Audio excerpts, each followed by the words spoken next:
Bangladesh Pakistan one day সিরিজের প্রথম ম্যাচে মিরপুরে যেন ঝড় উঠেছিল। শক্তিশালী পাকিস্তান মাত্র ১১৪ রানে অল আউট, আর বাংলাদেশ সেই লক্ষ্য তাড়া করে জিতে গেল চোখের পলকে। নাহিদ রানার আগুনঝরা বোলিংয়ে ভেঙে পড়ল পাকিস্তানের টপ অর্ডার, আর ব্যাট হাতে তানজিদ তামিমের ঝড়ো 50-তে ম্যাচ শেষ হয়ে গেল ইফতারের আগে। পুরো ১০০ ওভারের ম্যাচ শেষ মাত্র 4 ঘন্টায়।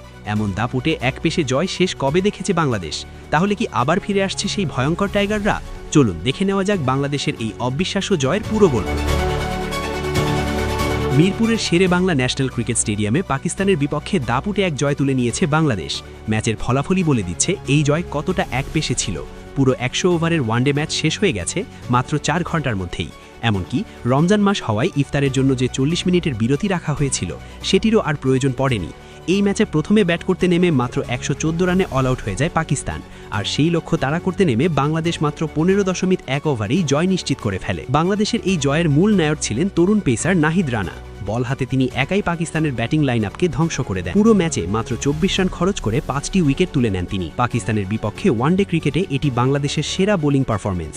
এর আগে এই রেকর্ডটি ছিল মুস্তাফিজুর রহমানের, যিনি এক ম্যাচে ৭৫ রান দিয়ে ৫ উইকেট নিয়েছিলেন। ম্যাচের শুরুতে অবশ্য পাকিস্তানের শুরুটা খুব একটা খারাপ ছিল না। প্রথম ৯ ওভারে তারা ৪১ রান তুলে ফেলেছিল কোনো উইকেট না হারিয়ে, কিন্তু পাওয়ার প্লেয়ের শেষ মুহূর্তে আক্রমণে এসে ম্যাচের মোড় ঘুরিয়ে দেন নাহিদ রানা। তার দ্রুত গতির বোলিং এবং বাউন্সারের সামনে পাকিস্তানি ব্যাটাররা কার্যত অসহায় হয়ে পড়ে। প্রথমে তিনি তুলে নেন ওপেনার শামিলকে, এরপর একে একে আউট করেন গুরুত্বপূর্ণ ব্যাটারদের, যার মধ্যে ছিলেন পাকিস্তানের নির্ভরযোগ্য ব্যাটার মোহাম্মদ রিজওয়ান। পরবর্তীতে সালমান আলী আগাকেও আউট করেন নাহিদ রানা।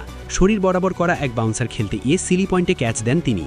এভাবে মাত্র ১৮ রান খরচ করেই নিজের ফাইবার পূর্ণ করেন নাহিদ রানা। শেষ পর্যন্ত পাকিস্তানের পুরো ব্যাটিং লাইন আপ গুটিয়ে যায় মাত্র ১১৪ রানে। স্বল্পমক্ষ তাড়া করতে নেমে শুরু থেকেই আক্রমণাত্মক ব্যাটিং শুরু করেন তানজিদ হাসান তামিম। পাকিস্তানি বোলারদের ওপর একের পর এক আক্রমণ চালিয়ে দ্রুত রান তুলতে থাকেন তিনি। মাত্র ৩২ বলে নিজের 50 পূর্ণ করেন এই বাহাতি ওপেনার। ম্যাচে তিনি শেষ পর্যন্ত অরাজিত থাকেন ৪২ বলে ৬৭ রান করে। অন্যদিকে অধিনায়ক নাজমুল হোসেন শান্ত তাকে দারুণভাবে সঙ্গ দেন, যদিও জয়ের কাছাকাছি গিয়ে তিনি ২৭ রান করে আউট হন। পরে লিটন দাসকে নিয়ে সহজেই ম্যাচ শেষ করেন তানজিদ। সব মিলিয়ে ২০৯ বল হাতে রেখেই জয় পায় বাংলাদেশ। এত বেশি বল বাকি রেখে জয়ের ঘটনা বাংলাদেশের ইতিহাসে খুবই বিরল। এর আগে ২০২৩ সালে আয়ারল্যান্ডের বিপক্ষে ২২২ বল বাকি রেখে এবং ২০০৯ সালে জিম্বাবুয়ের বিপক্ষে ২২৯ বল হাতে রেখে জয় পেয়েছিল টাইগাররা। এই জয়ের মাধ্যমে ২০২৭ বিশ্বকাপে সরাসরি খেলার মিশনও দারুণভাবে শুরু করল বাংলাদেশ। আর এমন দাপুটে পারফরমেন্স নিঃসন্দেহে পুরো দলের আত্মবিশ্বাস কয়েক গুণ বাড়িয়ে